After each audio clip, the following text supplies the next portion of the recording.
Estudantes de 10 turmas foram dispensados das aulas para participar das discussões. Afinal, a decisão de debater a cobrança de pedágio foi tomada por eles, respondendo a uma pesquisa elaborada pelo Centro Acadêmico de Direito da Universidade Católica do Paraná. Pediram os alunos, mesmo quando não estava na papeleta do questionário pedágio, eles colocaram pedágio, pedágio, pedágio, que nos motivou a correr atrás das pessoas que debatem isso, né, no âmbito social, no âmbito da sociedade, e chamar as duas partes, tanto as concessionárias, tanto o pessoal do Fórum Popular quanto o pedágio. As concessionárias não vieram. A palestra mais detalhada, feita durante o fórum, foi do engenheiro civil, especialista em desenvolvimento urbano, Luiz Gustavo Packer. Ele apresentou os resultados da análise que fez em alguns contratos de concessão das rodovias federais. A similaridade entre os contratos é muito grande, né? O modelo adotado é praticamente o mesmo. No Brasil conseguiram fazer um contrato de arrendamento em que não se precisa pagar o aluguel, não precisa pagar, né, a taxa de arrendamento para o poder público, e conseguiram expandir o prazo, né, em 25 anos. Ou seja, ele montaram uma espécie de um Frankenstein, né? Pegaram parte daqui, parte de lá e resolveram chamar de concessão. Mas essa concessão que se pratica no Brasil, é bom deixar bem claro, ela difere muito da concessão que é praticada em outros países do mundo.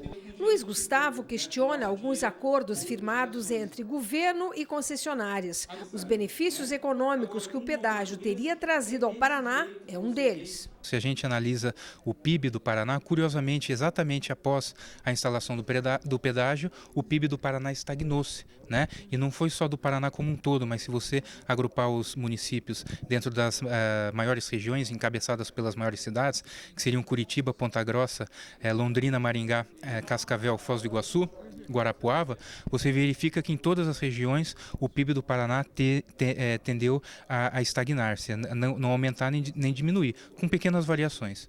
Outro ponto é, o pedágio atraiu investimentos privados para o Estado? Não é muito condizente essa informação de que o pedágio atrai investimentos para a infraestrutura. Na realidade, o que nós observamos, a exemplo do que aconteceu na maioria das estradas privatizadas, é que antes da privatização, o poder público se encarrega da maior monta dos investimentos de capital. E só então, após a grande parte dos investimentos de capital terem sido feitos pelo poder público com o dinheiro dos nossos impostos, é que se privatiza estrada, principalmente para operação da estrada, não para se efetuarem investimentos de capital. Houve equilíbrio econômico e financeiro? Só caberia a revisão do equilíbrio econômico-financeiro do contrato quando isso implicar em algum prejuízo, né, ou uma taxa interna de retorno diferente daquilo contratuado para baixo. Toda vez que a concessionária oferir uma taxa interna de retorno, ou seja, lucros acima daqueles previstos contratualmente, não haverá revisão do equilíbrio econômico-financeiro para baixo. Outro item questionado nos contratos é o risco de tráfego. Na grande maioria dos casos, há o aumento do volume de veículos, né, leves e pesados que passam pelas rodovias. E como isso é colocado no contrato como um risco da concessionária, sempre que existe o aumento desse volume, não é revista a tarifa ou revisto o equilíbrio econômico-financeiro do contrato, que deveria, obrigatoriamente, na nossa tese, no nosso entendimento, implicar necessariamente numa revisão e numa diminuição da tarifa. Por quê? Porque se o princípio é para se manter o equilíbrio econômico-financeiro do contrato, então que ele seja mantido para ambas as partes. A importância da participação da sociedade também foi destacada durante as discussões.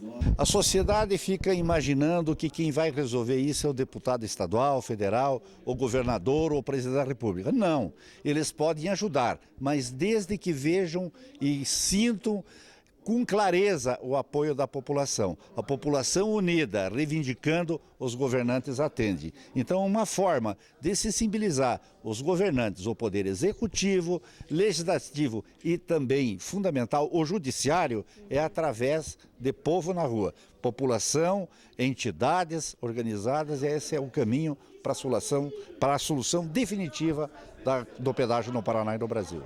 O professor de Direito, Aloysio Sujuki, não questiona só os contratos, ele é frontalmente contra o pedágio. Eu não gosto de ser escravo de ninguém.